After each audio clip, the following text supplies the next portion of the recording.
हज्जतुल विदा, और हज्जतुल विदा के पस मंज़र में हज की वो बातें जिनका हमें मालूम होना ज़रूरी है।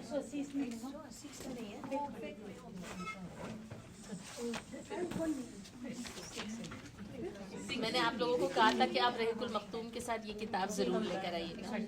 मैंने फ़िक़्ह सुन्नह का पेज नंबर 180 आपको बताया है और रहीकुल मखतूम का नहीं बताया क्योंकि उसको हमने वहीं स्टॉप किया है।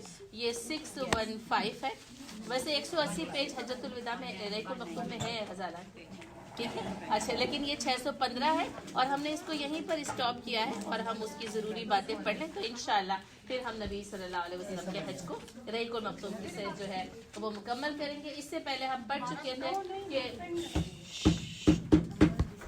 हज की अहमियत और हज की फ़र्जियत के बारे में हम अहदीस पढ़ चुके हैं, कुरान से उसका सबूत पढ़ चुके हैं। अब ये पता चलता है कि हज उम्र में एक मर्तबा फ़र्ज है, किया जाना चाहिए। जिसके ऊपर फ़र्ज हो जाए उसको जल्द अज जल्द उसे कर लेना चाहिए। लेकिन अब ये पता चले कि आखिर किसके ऊपर हज फ़र्ज होता है, ठीक है। तो पेज नंबर 180 मेरे एडिशन में हज के फ़र्ज होने की शराइत, ठीक है। इस पर तमाम आइम्मा का इजमा है कि किसी शख्स यानी कि मर्द या औरत पर उस वक्त तक हज फ़र्ज नहीं होता जब तक उसमें मुंदरजा झेल 5 शराइत ना पाए जाए। 5 कंडीशंस हैं। नंबर 1, वो मुसलमान हो, ठीक है, क्योंकि मुसलमानों से अहकाम का मुतालबा है। अगर कोई मुसलमान नहीं है तो वो अहकाम का मुकल्लफ नहीं है। वो मुसलमान हो इसलिए कि दीन के अहकाम के मुखातिब सिर्फ और सिर्फ मुसलमान है। नंबर 2 और 3। नंबर 2 क्या है? वो आकिल हो, अकल रखने वाला हो, यानी कि मजनू ना हो, ठीक है। अच्छा, नंबर 3 है वो बालिग हो, इसलिए कि आकिल और नाबालिग जो हैं, यानी नाबालिग और ना आकिल यानी मजनू किसी भी शरई हुक्म के मुकल्लफ नहीं। देखिए हज़रत अली रज़ी अल्लाह ताला अन्हु से रिवायत है ना कि कुछ लोगों से कलम जो है वो उठा लिए गए हैं। कहा मरफूउल कलम, कुछ लोग हैं जिनसे यानी ये कलम यानी शरीयत यानी अहकाम का जो मुतालबा है उनसे उठा लिया गया है। 3 शख्स मरफूउल कलम है यानी किसी शरई हुक्म के मुकल्लफ नहीं है। उनको इस्तिलाह में क्या कहा जाता है? मरफूउल कलम, ठीक है। मरफू रफा से है उठा लेना। 3 शख्स मरफूल कलम है यानी किसी शरई हुक्म के मुकल्लफ नहीं है। एक सोया हुआ यहाँ तक के बेदार हो जाए, एक सोया हुआ यहाँ तक के बेदार हो जाए, और दूसरा बच्चा यहाँ तक के वो बालिग हो जाए, ठीक है। और तीसरा मजनू यहाँ तक के उसका जुनून ज़ायल हो जाए। ये अबू दाऊद, तिरमिजी और इब्ने माजा की हदीस है कि 3 शख्स मरफूल यानी सोया हुआ शख्स ना किसी हुक्म का उस वक्त तक मुकल्लफ नहीं है जब तक कि वो उठ नहीं जाता, जब तक कि वो बेदार नहीं हो जाता। और इसी तरीके से यानी नाबालिग बच्चा है जब तक कि वो बलूगत की उम्र को नहीं पहुंच जाता तो उसके ऊपर कोई हुक्म जो है वो शरई तौर पर उसका इतलाक नहीं होता। इसी तरह मजनू है तो वो जैसे अगर मतलब वो अगर नमाज पढ़ रहा है, उसने वजू नहीं किया तो वो उसका मुकल्लफ नहीं है, और अगर वो पाबंदी के साथ नमाज नहीं पढ़ा तब भी वो उसका मुकल्लफ नहीं है। हाँ, अगर उसका इलाज किया जाए यानी वो उसका जुनून इस हद तक हो कि वो इलाज के जरिए ठीक हो सकता है, तो जब उसका इलाज हो जाएगा, वो ठीक हो जाएगा, तो बस उसके बाद जो है वो उन चीज़ों का मुकल्लफ हो जाएगा। तो ये 2 और 3 है। इसका मतलब जितने भी मेंटल पेशेंट्स हैं, जितने भी स्किज़ोफ्रेनिक हैं, चाहे वो दवा लें चाहे इलाज कराएं, जी क्योर तो होते नहीं है, तो उन पे हज फर्ज नहीं। अच्छा, लेकिन उसमें है ना कि यानी वो पागल इतना हो कि उसे अपना होश ना रहे, ठीक है। कुछ लोग यानी मर्ज का तो शिकार होते हैं ना, लेकिन उनको अकल होती है, उनको समझ होती है, उनको अपना ख्याल होता है, वो जिनको अपना होश ही नहीं है। कभी कभार जो है अभी जैसे होश है, लेकिन अभी थोड़ी देर बाद कुछ दिनों बाद जो है ना वो होश खत्म हो जाता है। ये मालूम ही दोनों ठीक है कि वो कब होगा। ठीक है, सही है। हाँ, जब होश खत्म हो जाता है तो वो शरई हुक्म के मुकल्लफ उस वक्त तक नहीं रहते, है ना। जब तक के होश है, जब तक कि उनको भूख लगी है, वो कहते हैं मुझे खाना खाना है, सही है। तो उस वक्त की नमाज तो उनके ऊपर फर्ज होगी, लेकिन उसके बाद वो सेंसलेस है, नहीं होगी। चाहे कितना भी सीरियसली मेंटल इलनेस होगा, लेकिन खाना खाएगा। नहीं, खाने की बात नहीं कर रही मैं, शायद मैं खाने की, आपको भी पता है कि बाज़ औक़ात उनको खाना दिया जाता है और उनको खिलाया जाता है, सही है ना, वो मांगते नहीं है, ہے نا, وہ طلب نہیں کرتے, ٹھیک ہے نا. لیکن اگر وہ طلب کرتے ہیں نا, تو جیسے اس کی کنڈیشنز ہے, جیسے اگر وہ طلب کرتے ہیں, یعنی کسی بھی ان کی ڈیزائر کو اگر وہ طلب کر کے پہچان کے مانگ لیتے ہیں نا, تو پھر مجھے لگتا ہے شرعی طور پر اس کے احکام تھوڑے سے مختلف ہیں, میڈیکل میں اس کے احکام تھوڑے مختلف ہوں گے. والے جو ہے نا وہ طلب کرتے ہیں, فزیکل النس والے جو ہیں وہ نہیں کرتے. لیکن جن کو مینٹلی النس ہوتی ہے تو میڈیکیشنز جو ہیں وہ بھوک زیادہ بڑھا دیتی ہیں, صحیح, تو وہ طلب کرتے ہیں, وہ مانگتے ہیں. چاہے کتنا ہی اس کو آپ جوڑ کے بھی ڈال دیں, سکروجن میں بھی رکھیں تو بھی کھانا طلب کرے گا. سکروجن کا مطلب یہ کہ وہ ایک کمرہ ہوتا ہے, وہ لگا دیتے ہیں چاروں طرف, جو ہے وہ لگا ہوتا ہے لیدر, تاکہ پیشنٹ جو ہے اگر ہو تو کسی اور چیز کو نہ دیکھے اور کسی اور جگہ جانے کی کوشش کرے. اس طرح سے مانگتا ہے. اچھا, اس میں پھر مجھے یہ لگتا ہے کہ پھر ظاہر ہے ان چیزوں کو جو ہے وہ یعنی ڈیپ اسٹڈی کر پھر کسی شخص کے اوپر اس کا اطلاق ہوتا ہے کہ نہیں ہوتا, وہ بتانا پڑے گا, صحیح ہے. ورنہ عام حکم کیا ہے کہ مجنون ہے, جنون ہے, مطلب پاگل ہے, اس کو اپنا ہوش نہیں ہے, تو وہ کسی شرعی حکم کا مکلف نہیں ہے. اب پھر ہر انفرادی شخص کو دیکھ کر کے اس کی کنڈیشن کتنی ہے, کتنا سمجھتا ہے, کتنا کر سکتا ہے, مکلف ہے. ورنہ عام طور پر عام اصول کے تحت جو ہے وہ مکلف نہیں ہے, ٹھیک ہے.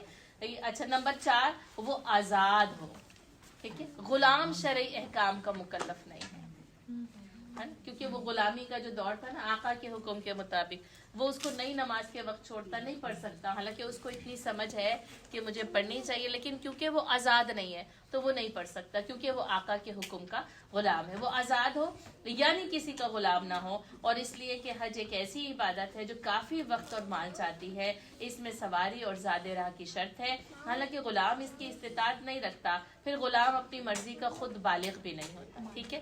تو آپ اس میں پہلے کیا لکھیں گے؟ مسلمان, عاقل, بالغ, آزاد, ٹھیک ہے. 4 ہو گئے, ٹھیک ہے. 5واں کیا ہے؟ خانہ کعبہ تک پہنچنے کی استطاعت.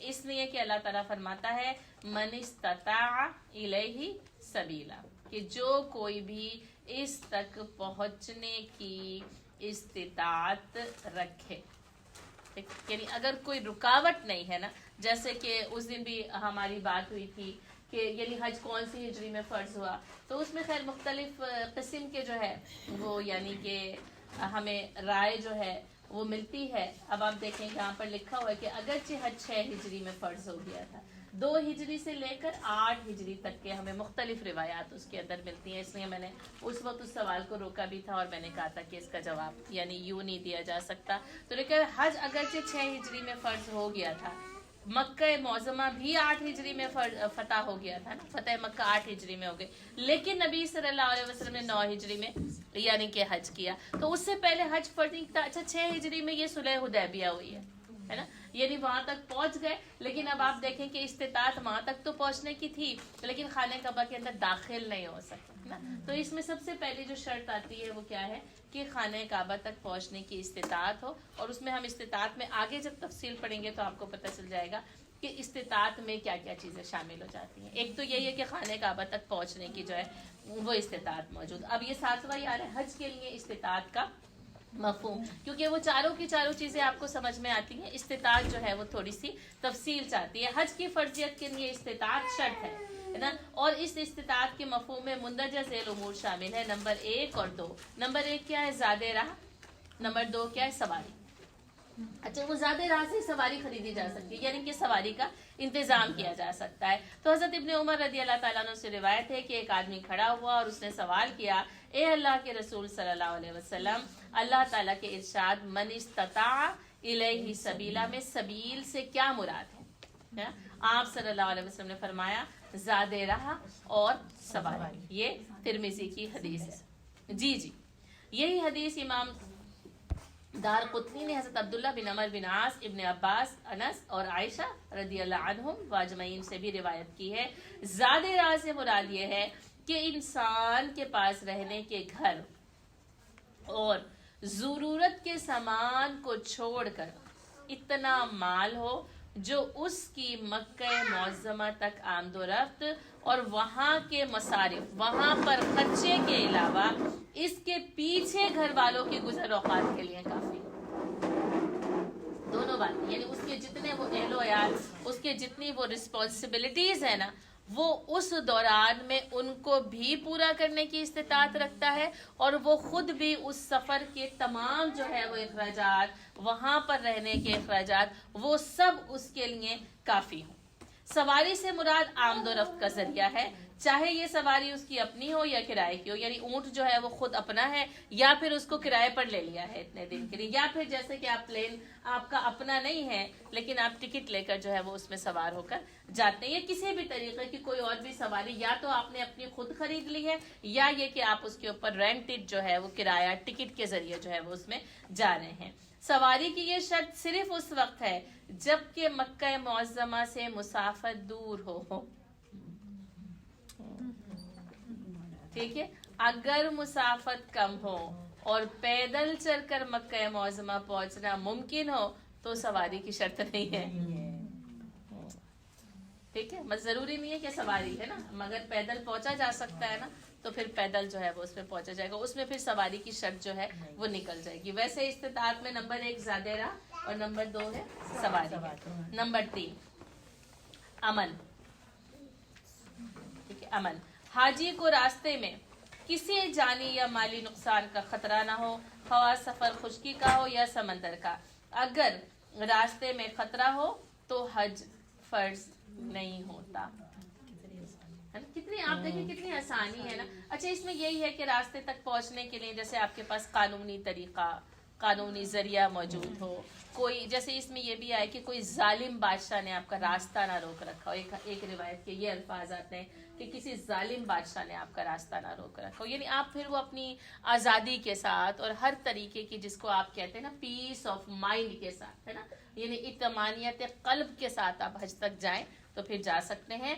और नंबर 8 औरत का हज।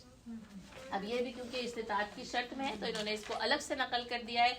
औरत पर भी हज अगरचे इसी तरह फर्ज है जिस तरह मर्द पर, लेकिन उसके लिए इस्तिताअत के मफहूम में मज़कूरा बाला उमूर के अलावा एक चीज़ ये भी शामिल है कि हज के सफ़र में इसका खावन या कोई महरम रिश्तेदार जैसे भाई, बेटा, चचा, मामू वगैरह उसके साथ हो। है, और आपको पता है कि महरमात की फहरिस्त में कौन कौन लोग आते हैं? बाप है ना, बाप है, सही है, चचा है, दादा है, दादा, बाप, चचा, है ना, मामू, यानी इस रिश्ते के अंदर आप चचा के साथ जो है वो मामू को शामिल कर सकते हैं। इसी तरह जो है वो भाई है, ठीक है, भतीजा है, नहीं है, भांजा है, फिर उसके बाद जो है वो शौहर है, फिर उसके बाद जो है वो बेटा है, सही, और फिर उसके साथ साथ जो है वो ससुर जो है वो इसके अंदर आ जाते हैं, सही है, दामाद आ जाता है, सही है। तो 16 जो है वो ये महरमात हैं। और रज़ाई बेटा, रज़ाई बाप, जो रिश्ते नसब की वजह से हराम हो जाते हैं वो रिश्ते रदात की वजह से भी हराम, तो उनमें भी वही पूरा का पूरा सर्कल जो है वो चलेगा। तो रदात की वजह से जो रिश्ते हैं उनके साथ हज किया जा सकता है। और ये पूरे के पूरे जो है 16 महरमात की फहरिस्त। फोस्टर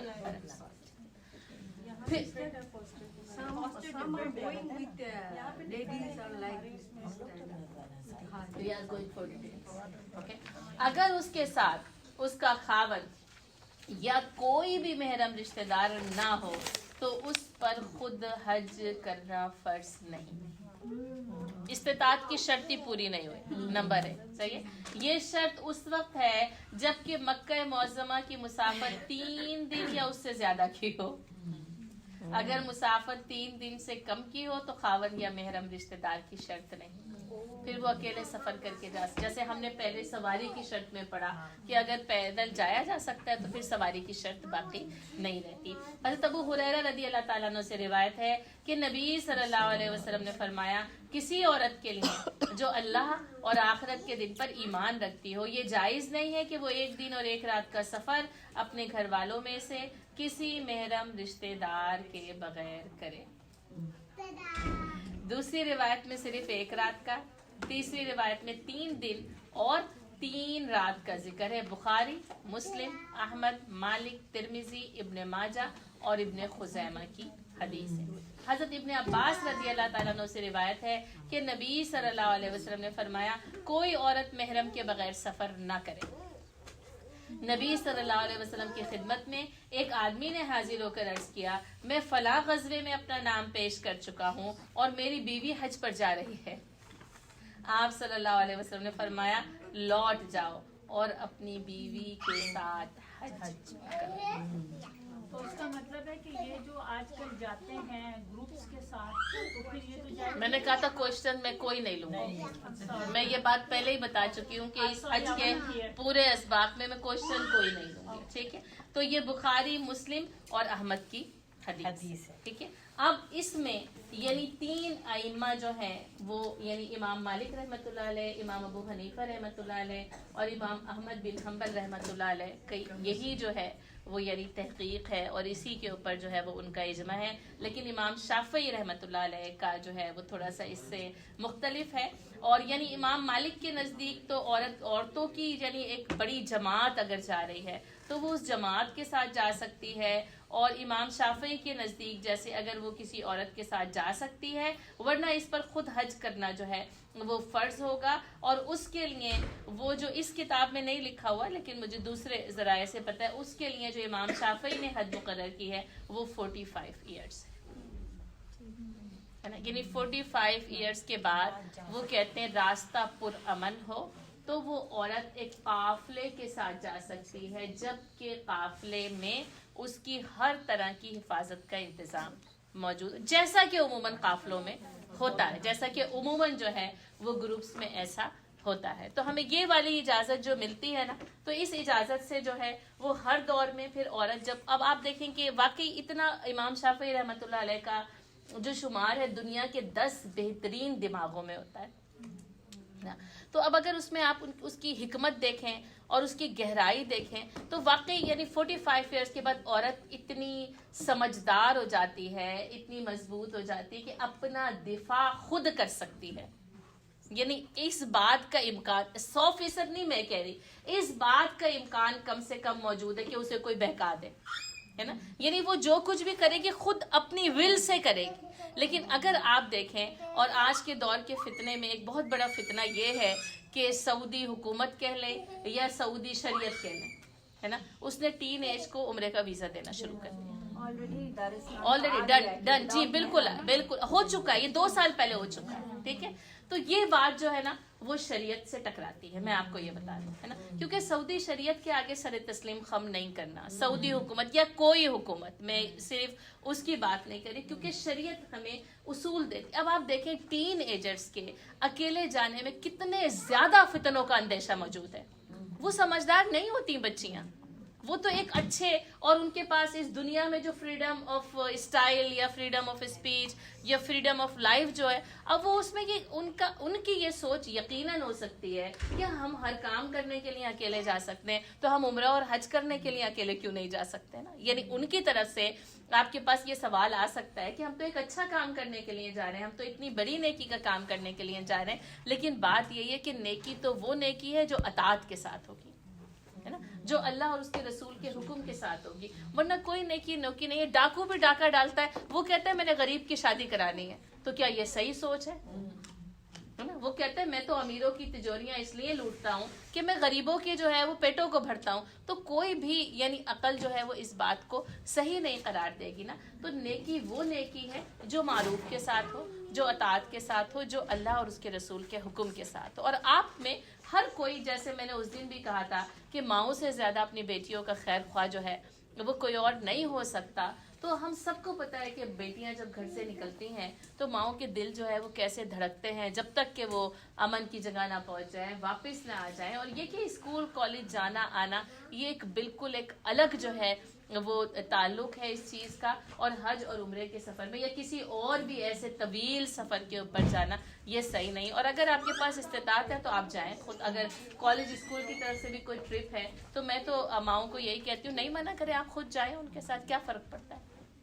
आपके पास इस्तिताअत है तो आप उनके साथ जाएं और करने दें, उनको डिस्कवर करने दें ज़िंदगी को। और ये कि बच्चियों को अगर उम्रा या हज कराना है तो फिर बाप मौजूद है, भाई मौजूद है, वो अपनी जो है वो हिफाजत के अंदर उनको लेकर जाएं और करा कर लेकर आए, क्योंकि इस्तिताअत है। और जब तक वो खुद जो है वो यानी इसकी इस्तिताअत नहीं रखती, हज उनके ऊपर फ़र्ज हुआ ही नहीं है ना, इस्तिताअत की शर्त में आती ही नहीं है। और फिर औरत के लिए महरम की इस्तिताअत जो है वो ये शर्त है। और लेकिन फिर मैंने आपको इसकी जो है वो थोड़ी सी जो तफसील है वो ये बता दी है कि यानी कि अगर सिर्फ जो है वो इमाम शाफी के नज़दीक, इमाम मालिक के नज़दीक भी यानी एक बड़ी एक जमात हो और उसमें हिफाजत का इंतज़ाम हो तो वो चली जाए। और इमाम अबू हनीफा इस मामले में बहुत ज़्यादा सख्त है, वो आम सफ़र और हज के सफ़र किसी के लिए भी औरत के सफ़र को महरम के बगैर जो है वो जायज़ करार नहीं देते।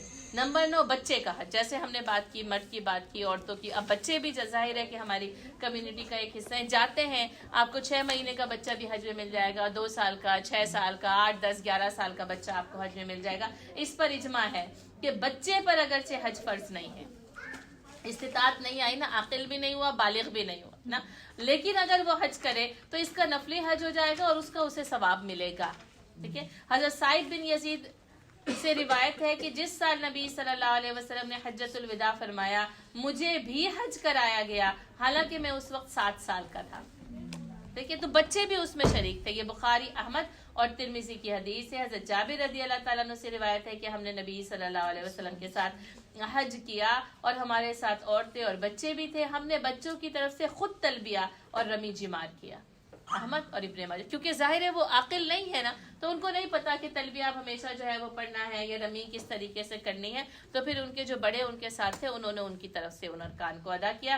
हज़रत अब्दुल्ला बिन अब्बास रज़ी अल्लाह ताला अन्हु से रिवायत है कि नबी सल्लल्लाहु अलैहि वसल्लम मदीने से 32 मील के फासले पर एक मकाम रोहा में थे कि आप सल्लल्लाहु अलैहि वसल्लम को रास्ते में काफिला मिला। आप सल्लल्लाहु अलैहि वसल्लम ने इन लोगों को सलाम किया और दरियाफ्त फरमाया, कौन लोग हैं? उन्होंने जवाब दिया, मुसलमान।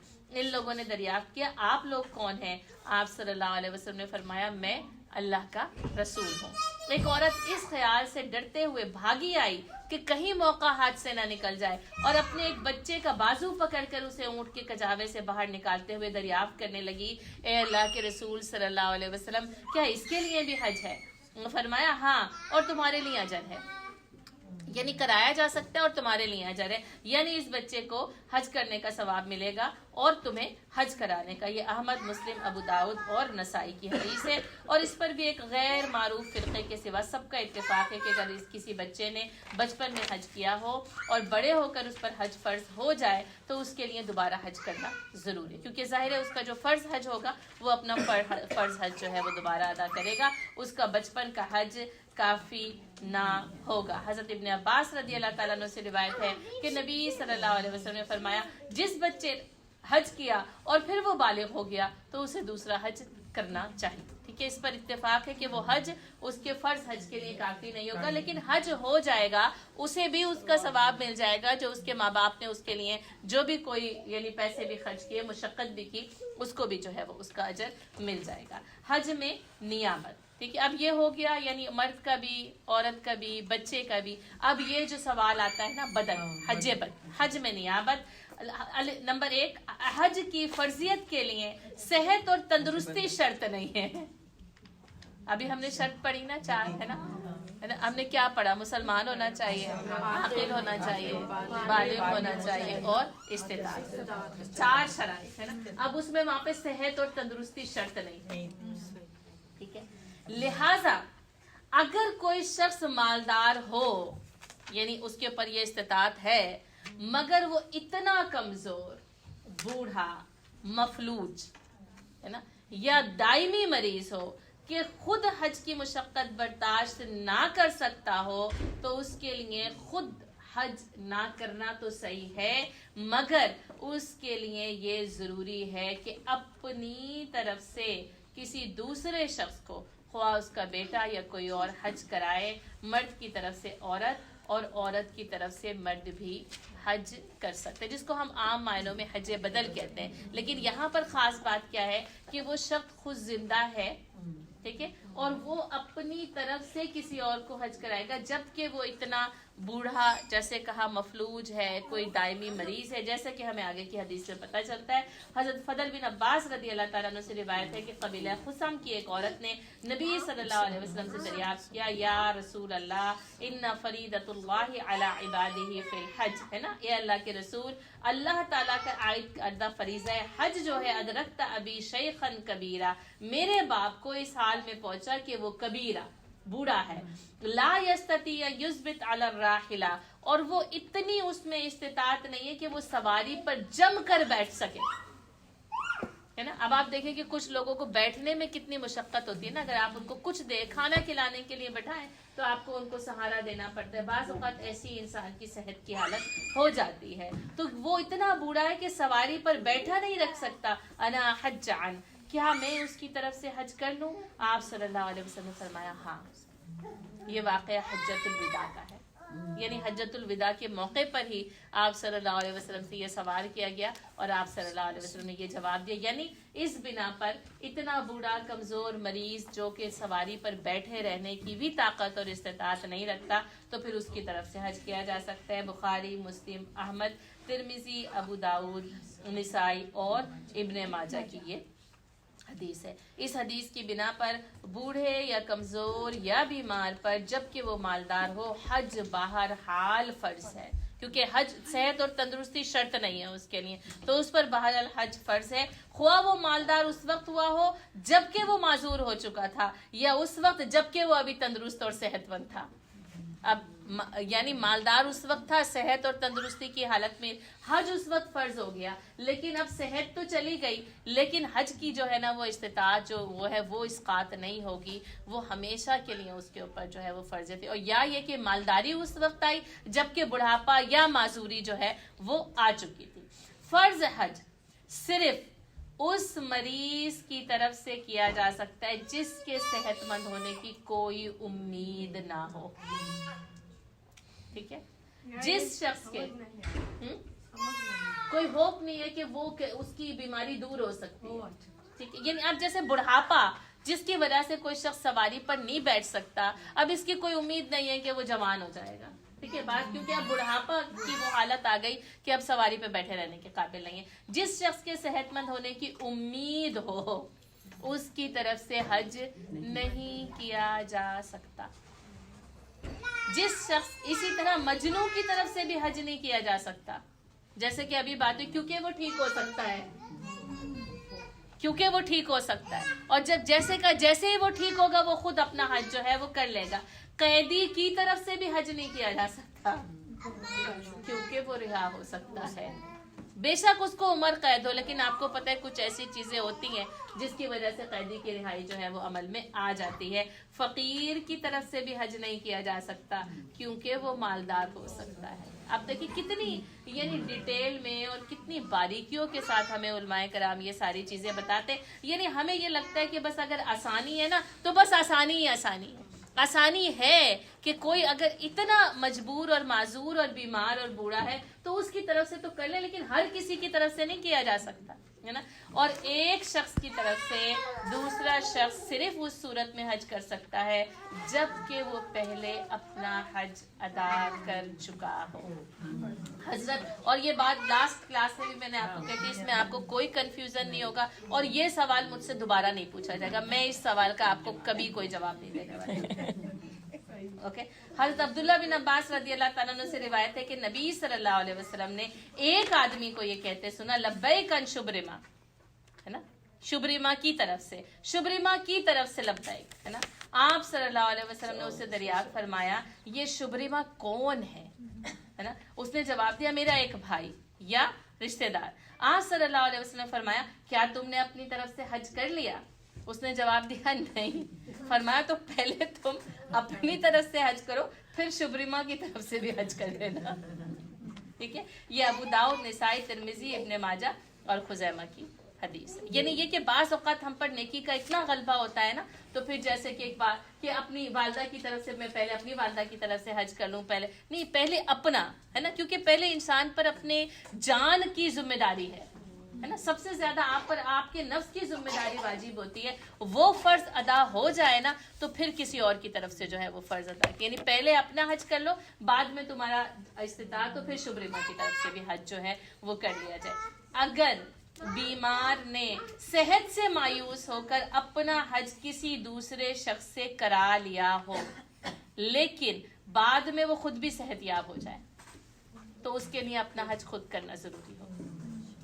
یعنی پہلے تو کرا لیا, اس وقت صحت تھی, نا امیدی تھی, مایوسی تھی, لیکن پھر کیا ہوتا ہے کہ صحت یابی ہو جاتی ہے, اس لیے کہ اس کے صحت یاب ہونے سے یہ بات واضح ہو گئی کہ اس کی بیماری دائمی نہیں تھی, وہ صحت یاب ہو اس میں اختلاف بھی ملتا ہے. اگر آپ بیچ یعنی بات کے حاشیے پڑھیں نا تو اس میں اختلاف بھی ملتا ہے, لیکن یہ کہ یہ بہتر اور افضل طریقہ ہے. آپ یہ یاد رکھیے گا, جو اوپر جو کچھ بھی لکھا ہوتا ہے ان فقہ کی کتابوں میں نا, وہ بہتر اور افضل طریقہ ہوتا ہے. حاشیے میں اس کی وضاحت موجود ہوتی ہے کہ کسی اور کا یہ خیال ہے, کسی اور فقہ میں ہمیں اس کی تفصیل بھی ملتی ہے, تو وہ آسانی اور سہولت کے لیے. لیکن افضل اور بہتر عمل یہ ہے کہ اگر وہ کوئی شخص صحت یاب ہو جائے تو وہ خود کر لے, کیونکہ آپ دیکھیں یہ حج ایک تجربہ ہے جس سے یعنی وہ مسلمان جس پر حج فرض ہو گیا ہو, اللہ تعالیٰ کو یہ تجربہ سے گزارنا مقصود ہے نا. یعنی یہ ایک ایکسپیرینس ہے, یہ ایک تربیتی سفر ہے, اور یہ ذوق کا, شوق کا اور عشق کا سفر ہے.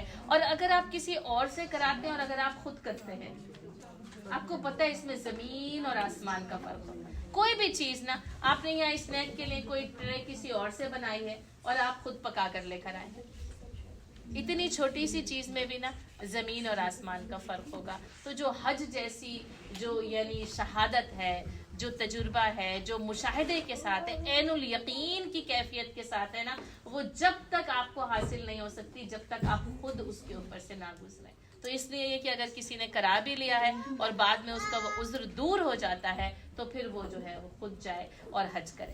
اب تک جو ہے یہ سارے وہ لوگ تھے جو زندہ تھے.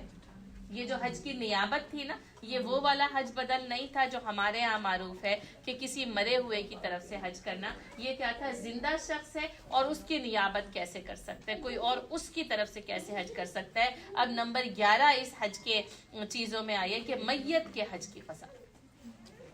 اگر کسی شخص پر مالدار ہونے کی وجہ سے یا حج کی نظر مان لینے کی وجہ سے حج فرض ہو چکا ہو, لیکن وہ حج کیے بغیر مر جائے تو اس کی طرف سے حج کیا جا سکتا ہے, خواہ وہ اس کی وصیت کر جائے یا نہ کر جائے. کیونکہ اگر وہ مالدار تھا اور اس نے نہیں کیا تو غالب امکان یہ ہے کہ اس کو اتنی سمجھ نہیں تھی, ہے نا, اس کو اتنا شعور نہیں تھا اور فہم نہیں تھا کہ اس نے حج کرنا ہے, نہیں کیا لا علمی میں, کچھ غفلت کے ساتھ, تو پھر عین ممکن ہے کہ اس نے اس کی وصیت بھی نہ کی. لیکن اگر کسی کے پاس شعور تھا, فہم تھا, باوجود وہ نہیں کر سکا, تو یقیناً اگر اس کے اندر طلب تھی تو وہ وصیت کر کے جائے, اور اگر وصیت کی ہو یا نہ کی ہو, لیکن اس کی طرف سے حج کیا جا سکتا ہے. حضرت ابن عباس رضی اللہ تعالیٰ عنہ سے روایت ہے کہ قبیلہ جوہینہ کی ایک عورت نبی صلی اللہ علیہ وسلم کی خدمت میں حاضر ہوئی اور اس سے سوال کیا کہ میری ماں نے نظر مانی تھی کہ حج کرے گی, لیکن وہ حج کیے بغیر مر گئی, کیا میں اس کی طرف سے حج کر سکتی ہوں؟ فرمایا ہاں, تم اس کی طرف سے حج کرو. تم یہ بتاؤ کہ اگر تمہاری ماں کے ذمے کچھ قرضہ ہوتا تو کیا تم اسے ادا کرتی؟ یعنی جواب یہی ہے کہ ہاں میں ضرور ادا کرتی. اللہ کا قرض ادا کرو, اس لیے کہ اللہ تعالیٰ ادائیگی کا سب سے زیادہ حقدار ہے. یہ بخاری کی حدیث ہے. حضرت بریدہ اسلمی رضی اللہ تعالیٰ عنہ سے روایت ہے کہ نبی صلی اللہ علیہ وسلم کی خدمت میں ایک عورت آئی اور اس نے سوال کیا میری ماں حج کیے بغیر مر گئی, کیا اگر میں اس کی طرف سے حج کروں تو اس کی طرف سے ادا ہو جائے گا؟ آپ صلی اللہ علیہ وسلم نے فرمایا ہاں. احمد, مسلم, ابو داؤد, ترمذی, نسائی اور ابن ماجہ کی حدیث ہے. کلیئر ہے آپ لوگوں کے اوپر یہ بات بالکل کلیئر ہے کہ چاہے وصیت کی ہو یا نہیں. کہ بس ایک بات ابھی یہاں کلیئر نہیں, آگے میں آپ کو بتاتی ہوں. حضرت انس رضی اللہ تعالیٰ عنہ سے روایت ہے کہ نبی صلی اللہ علیہ وسلم کی خدمت میں ایک آدمی نے حاضر ہو کر سوال کیا میرے باپ نے اسلام کا عائد کردہ فریضہ حج ادا نہیں کیا تھا. آپ صلی اللہ علیہ وسلم نے فرمایا تم یہ بتاؤ کہ اگر تمہارے باپ کے ذمے کچھ قرضہ ہوتا تو کیا تم اسے ادا کرتے؟ اس نے جواب دیا جی ہاں. پہلی حدیث ماں کے متعلق تھی, یہ باپ کے متعلق ہے. فرمایا تو یہ بھی اس کے ذمے قرضہ ہے, اسے ادا کرو. اچھا, کچھ یعنی کہ ائمہ کا کہنا ہے کہ اگر اس نے وصیت کی تو نہیں کیا جائے گا, لیکن افضل یہی ہے کہ اس نے وصیت کی ہو या ना की हो। अच्छा, इसमें एक बात ये पता चलती है कि उसके जिम्मे हज फर्ज था और नहीं किया, है ना, तो फिर ये बात, इस सवाल का जवाब आ रहा है कि नहीं, यानी कर दिया जाए। दूसरा ये है कि उसके जिम्मे हज फर्ज नहीं भी हुआ था, है ना, उनके ऊपर इस्तिताअत की शर्त जो है, ज़ादेरा और सवारी की शर्त पूरी नहीं हुई थी, लेकिन अब यानी जो औलाद है उसके पास इतनी इस्तिताअत है कि वो अपना करने के बाद एक और कर सकती है, तो फिर वो अपने वालिदैन की तरफ से हज अदा करती है, यानी उसका सवाब उनको मिल जाएगा, गो के उनके ऊपर जिंदगी में हज फर्ज नहीं हुआ था, क्योंकि उनके ऊपर इस्तिताअत की शर्त जो है वो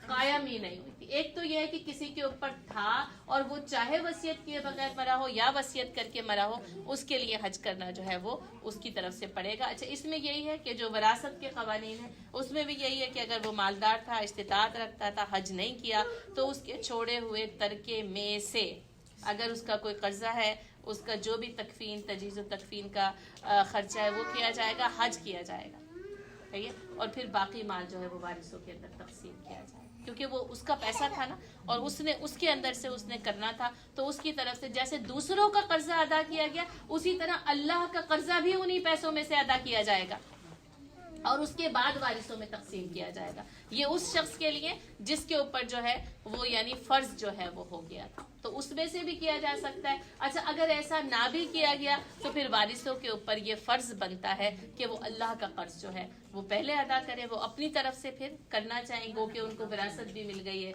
उसमें से भी कर सकते हैं और अपनी तरफ से भी कर सकते हैं, और जिसके ऊपर नहीं हुई थी तो फिर वो तो जो है वो उसको कर ही सकता है। दोनों सूरतों में जो है वो इसकी इजाजत है ना, ठीक है। यहाँ पर जैसे कि लिखा हुआ है, इमाम मालिक के नजदीक ये लिखा हुआ है कि अगर वो वसीयत करके जाएगा तो उसके तरके का तिहाई हिस्सा और दूसरे मसारिफ को निकाल कर हज के मसारिफ के लिए काफी होगा, तो उसको जो है वो उसकी तरफ से हज करना जो है वो जरूरी है, यानी उसी के पैसों में से फिर वो हज जो है वो किया जाएगा। और तिजारत और मजदूरी करना, ये जैसे हज के लिए जब इंसान निकल गया है, तमाम शराइत पूरी हो गई हैं, तो क्या उसमें यानी ये दुनियावी जो कसब है, माश है, क्या इसको इख्तियार किया जा सकता है? इस पर इजमा है कि हज के दौरान कसब माश के लिए तिजारत या मजदूरी करने में कोई हर्ज नहीं है, इजमा है, यानी सबकी बात है कि कोई हज नहीं है, क्योंकि हजरत अब्दुल्ला बिन अब्बास रज़ी अल्लाह ताला अन्हु से रिवायत है कि शुरू में लोग हज के दौरान मिना, अरफात और ज़िलमिजाज में खरीदो फरोख्त किया करते थे, और फिर वो एहराम की हालत में खरीदो फरोख्त करने से डर गए, यानी ये तो तरीका वहाँ पे चला आ रहा था कि वो किया करते थे, लेकिन जैसे जब इस्लाम आया, जब सारे जो है वो एहकाम आए, तो फिर वो जब वो हालत एहराम में आ जाते तो फिर वो खरीदो फरोख्त करने से डर गए, तो अल्लाह ताला ने ये आयत नाजिल फरमाई, लैसा अलैकुम जुनाहुन अन तबतगू फदलन मिन रब्बिकुम, अगर हज के साथ साथ तुम अपने रब का फजल भी तलाश करते जाओ तो इसमें कोई मुज़ायक़ा नहीं। सूरतुल बकरा आया नंबर 198 और बुखारी, मुस्लिम और निसाई में इस हदीस को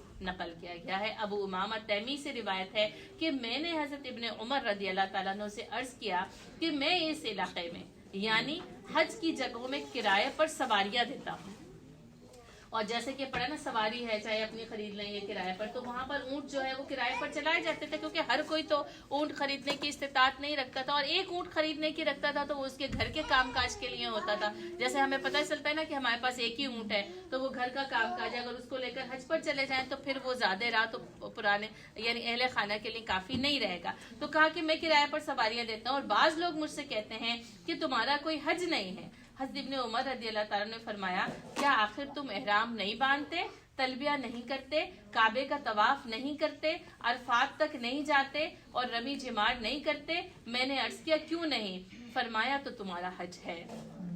ठीक है, एक आदमी ने नबी सल्लल्लाहु अलैहि वसल्लम से ऐसा ही सवाल किया जैसा तुमने मुझसे किया। आप सल्लल्लाहु अलैहि वसल्लम खामोश रहे, यहाँ तक कि अल्लाह ताला ने आयत लैसा अलैकुम जुनाहुन अन तबतगू फदलन मिन रब्बिकुम नाजिल फरमाई। आप सल्लल्लाहु अलैहि वसल्लम ने इस शख्स को बुला भेजा और उसे ये आयत पढ़कर सुनाई और उससे फरमाया तुम्हारा हज है। हजरत इब्न अब्बास रजी अल्लाह ताला अन्हु से एक आदमी ने दरियाफ्त किया, मैं हाजियों की मजदूरी करता हूँ और उनके साथ मनासिक हज अदा करता हूँ, क्या मेरे लिए अजर है? हजरत इब्न अब्बास रजी अल्लाह ताला ने फरमाया हाँ, और फिर ये आयत तिलावत की, उलाइका लहुम नसीबुम मिम्मा कसबू वल्लाहु सरीउल हिसाब। ये सूरह अल-बक़रा की आयत नंबर 202 है और बहकी और दारक़ुत्नी ने इस रिवायत को नकल किया। ऐसे लोग अपनी कमाई के मुताबिक दोनों जगह हिस्सा पाएंगे और अल्लाह को हिसाब चुकाते कुछ देर नहीं लगती। यानी ये तसव्वुर या ये सोच कि हज का जो सफर है उसमें जो है वो यानी दुनियावी तौर पर जो है वो कोई काम नहीं किया जा सकता, कोई खरीदो फरोख्त नहीं की जा सकती, तो ये ना जैसे रोजमर्रा जिंदगी के ऐन मुताबिक नहीं है, यानी फितरत के ऐन मुताबिक नहीं है। और फिर ये भी जैसे इंसाफ नहीं है कि वहाँ पर लाखों लोग जो है वो खरीदो फरोख्त का काम तो कर रहे हों लेकिन वो हज कर सकते हैं और उनको सिर्फ इस बिना पर हज करने से रोक दिया जाए कि वो खरीदो फरोख्त करते हैं। यानी दोनों बातें हैं। तो एक तो सिर्फ हज के सफर के लिए गया वो करेगा और उसमें वो कुछ खरीदो फरोख्त करके अपने जो है वो कुछ अपना ज़्यादा राह भी बना सकता है, अपने आने जाने का खर्च भी जो है वो उसमें से निकाल सकता है, तो उसको ऐसा करने से रोक दिया जाए। और दूसरे जो कि वो खरीदो फरोख्त वो जो उकाज और जो है वो जुल्म मिजाज के बाजार जो वो इतने सदियों से उस जगह पे लगा करते थे, तो फिर वो लोग जो है वो हज भी किया करते थे, है ना। लेकिन दायरा इस्लाम में आने के बाद लोग हालत एहराम में इस खरीदो फरोख्त से डर गए। तो फिर हमें कुरान और ये आगे आयात से ये बात पता चलती है कि इसमें कोई हज, इसलिए आप देखते हैं बहुत सारे बसों के ड्राइवर्स होते हैं वो एहराम पहने हुए होते हैं, वो अपनी ड्यूटी भी अदा करेंगे और इसके साथ साथ वो अपना हज भी कर लेंगे। जैसे कि हज़रत अब्दुल्ला बिन उमर ने फरमाया कि अरफात में जाना, तलबिया पढ़ना और यानी कि रमी जमार करना, यानी ये सारी चीज़ें अगर वो करते हैं तो बस उनके लिए इसकी इजाज़त मौजूद है, चाहे वो किराए पर ऊँट चला रहे हों, चाहे वो सिर्फ शुतरबानी हो और चाहे वो किसी भी किस्म का जो है वो काम करते हैं, लेकिन वो एहराम पहन कर जो है वो उसकी यानी दोनों तरह का उलाइका लहुम नसीबुम मिम्मा कसबू, दोनों जगह है वो उनका हिस्सा जो है वो मिल जाएगा। अच्छा, ये क्योंकि जैसे हज का पूरा ये चैप्टर है तो इसके अंदर इन्होंने उम्रा जो है वो पहले लिखा है, क्योंकि जाहिर है जैसे कि उम्रा किया जाता है तो उम्रा जो है वो फिर हमने जैसे पढ़ा कि हज में उम्रा जो है वो हमेशा के लिए शामिल हो गया। तो हम देख लेते हैं उम्रे के अहकाम